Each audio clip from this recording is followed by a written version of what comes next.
மாண்புமிகு தமிழ்நாட்டின் முதலமைச்சர் அவர்கள் உயர்கல்வி தேர்ச்சி விகிதத்தில் ஆனாலும் சரி, உயர்கல்வி சேர்க்கை விகிதத்தில் ஆனாலும் சரி, இந்தியாவில் தமிழ்நாடு இன்றைக்கு முதன்மை மாநிலமாக இருந்து கொண்டிருக்கிறது என்றால் தமிழ்நாடு அரசின் திட்டங்கள் மாணவர்களுக்கான திட்டங்கள் தான் என்பதை நீங்கள் நன்றாக அறிவீர்கள்.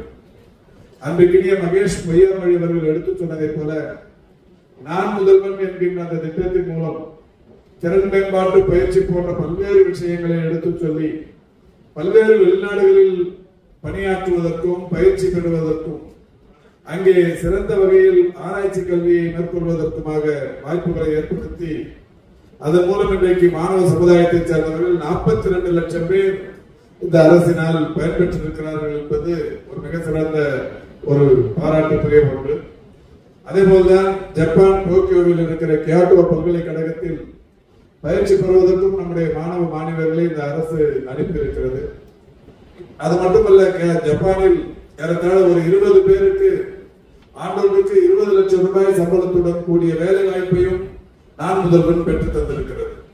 இப்படி அந்த நான் முதல்வன் திட்டத்தின் மூலம் 42 லட்சம் மாணவ மாணவியர் இன்றைக்கு பயன்பெற்றிருக்கிறார்கள் என்றால் இந்தியாவில் மட்டுமல்ல உலக அளவில் உயர்கல்வியில் பயின்ற மாணவர்களுக்கான வாய்ப்புகள் என்பது தமிழ்நாட்டில் எந்த அளவுக்கு இருக்கிறது என்பதற்கு இது ஒரு உதாரணம். அரசு பள்ளிகளில் படித்த மாணவ மாணவியர் உயர்கல்வியில் சேர்வதற்கு ஒரு திட்டத்தை அறிவித்தார் நம்முடைய முதல்வர் அவர்கள். ஒவ்வொரு உயர்கல்வியை சேர்கிற மாணவரும், குறிப்பாக கலைக்கல்லூரிகளில் சேர்பவர்கள், BA, BCom, BSc போன்ற இளங்கலை வகுப்புகளில் படிப்பவர்களுக்கு 36,000 ரூபாயும், பொறியியல் பட்டப்படிப்பு படிப்பவர்களுக்கு 48,000 ரூபாயும், மருத்துவம் சார்ந்த படிப்புகளை படிப்பவர்களுக்கு 60,000 ரூபாயும், டிப்ளமோ பயில்பவர்களுக்கு 24,000 ரூபாயும், இன்றைக்கு அவருடைய உயர்கல்விக்கு உறுதுணையாக இருக்கிற வகையில் மாதந்தோறும் 1000 ரூபாயும் தருகிற திட்டத்தை இன்றைக்கு முதல்வர் அவர்கள் தொடங்கி வைத்து அதன் மூலம் இன்றைக்கு பயன்பெற்றுக் கொண்டிருக்கிற மாணவர்களின் எண்ணிக்கை 12 லட்சம் பேர். 12 லட்சம் மாணவ மாணவியர் இன்றைக்கு மாதந்தோறும் 1000 ரூபாய் பெற்று உயர்கல்வியை தொடர்ந்து கொண்டிருக்கிறார்கள். இதே கல்லூரியில் கூட புதுமை பெண் என்கின்ற திட்டத்தின் மூலம் 618 மாணவிகள் மாதந்தோறும் 1000 ரூபாய் பெற்று மகிழ்கிறார்கள் என்பதை மகிழ்ச்சியோடு நினைவு கூற கடமைப்பட்டிருக்கின்றேன். புதுமை பெண் திட்டத்தில் ஒரு 618 மாணவிகளும், தமிழ் புதல்வன் திட்டத்தில் 595 மாணவிகளும் இன்றைக்கு இந்த கல்லூரியிலும் கூட பயன்பெற்று வருகிறார்கள் என்பதை மகிழ்ச்சியோடு நான் இங்கே தெரிவித்துக் கொள்கிறேன்.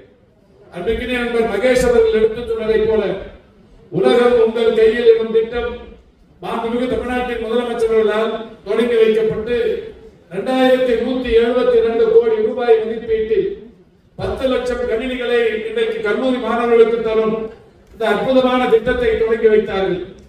அந்த திட்டத்தின்படி கூட இந்த கல்லூரியில் 3ஆம் ஆண்டு பயில்கிற மாணவர்கள் மடிக்கணினி பெற்றிருப்பது 486 மாணவர்கள் மடிக்கணினிகளை பெற்றிருக்கிறீர்கள்.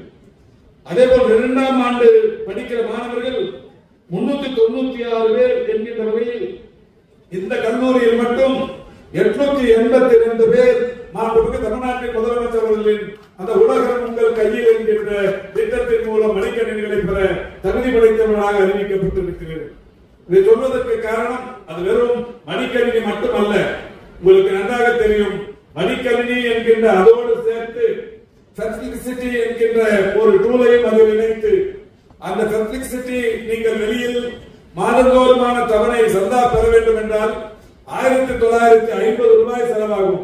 மாண்புமிகு தமிழ்நாட்டின் முதலமைச்சர்கள் இந்த கருவியோடு அதையும் இணைத்து தந்தால் இந்த மாணவ சமுதாயம் பெரிய அளவில் பயன்பெறும் என்று சொல்லி 6 மாதத்திற்குரிய சந்தாவை அரசே செலுத்தி அந்த மடிக்கணினிகளை உங்களுக்கு வழங்கிக் கொண்டிருக்கிறது. அதனால்தான் முதல்வர் சொன்னார், உலகம் உங்கள் கையில் என்று அந்த மடிக்கணினிகளை உங்கள் மடிகளில் தவறு விட்டிருக்கிறார். அந்த வகையிலான இந்த திட்டம் இன்றைக்கு தமிழ்நாட்டில் எல்லா கல்லூரிகளிலும் மிக சிறப்பாக சென்று கொண்டிருக்கிறது. இங்கே பேசியவர்கள் சொன்னார்கள், உயர்கல்வி சேர்க்கை இன்றைக்கு எந்த அளவுக்கு உயர்ந்திருக்கிறது இந்தியாவில். தமிழ்நாட்டில் உயர்கல்வி சேர்க்கை குறித்து அண்மையில் வந்த ஒரு புள்ளி விவரம் சொல்லியிருக்கிறது. இந்தியா எக்கனாமிக் சர்வே 2024-25 என்கின்ற அந்த சர்வேயில் சொல்லப்பட்டிருக்கிற ஒன்று, தமிழ்நாட்டில் உயர்கல்வியில் சேர்வோருடைய எண்ணிக்கை 47%. 47% பேர் தமிழ்நாட்டில் உயர்கல்வியில் சேருகிறார்கள். அதுவே ஒன்றிய அளவில், இந்திய அளவில் எவ்வளவு பேர் உயர்கல்வியில் சேர்க்கை இருக்கிறது என்றால் 28.4%. ஒன்றிய அளவிலான சதவீதம் 28.4. தமிழ்நாட்டில் உயர்கல்வியின் சேர்க்கை 47%. 47% உயர்ந்ததற்கான காரணம் மாண்புமிகு தமிழ்நாட்டின் முதலமைச்சர்களால் கொண்டு வரப்பட்ட இன்றைக்கு மிக சிறப்பாக நடைபெற்றுக் கொண்டிருக்க தமிழ் புதல்வன், நான் முதல்வன், புதுமை பெண் போன்ற அற்புதமான திட்டங்கள் மட்டும்தான். நம்முடைய பெருமதிப்புக்குரிய தாளாளர் சொன்னார், இந்த கல்லூரியை பொறுத்தவரை நாங்கள் ஏழை நிலையில் இருக்கிற மாணவர்களை கட்டணம் இல்லாமல் சேர்க்கிறோம். அரசு பள்ளிகளில் படித்தவர்களுக்கு முன்னுரிமை தருகிறோம்.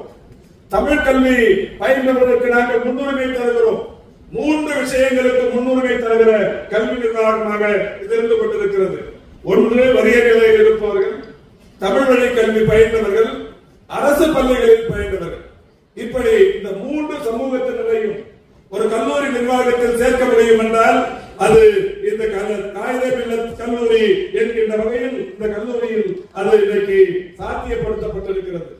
இது போன்ற கல்லூரி நிர்வாகங்களின் முயற்சியின் காரணமாகத்தான் நான் ஏற்கனவே சொன்ன இந்தியாவிலேயே அதிகமான உயர்கல்வியின் சேர்க்கை மற்றும் தேர்ச்சி தமிழ்நாட்டில் இருப்பதற்கு இவைகள் எல்லாம் ஒரு காரணம்.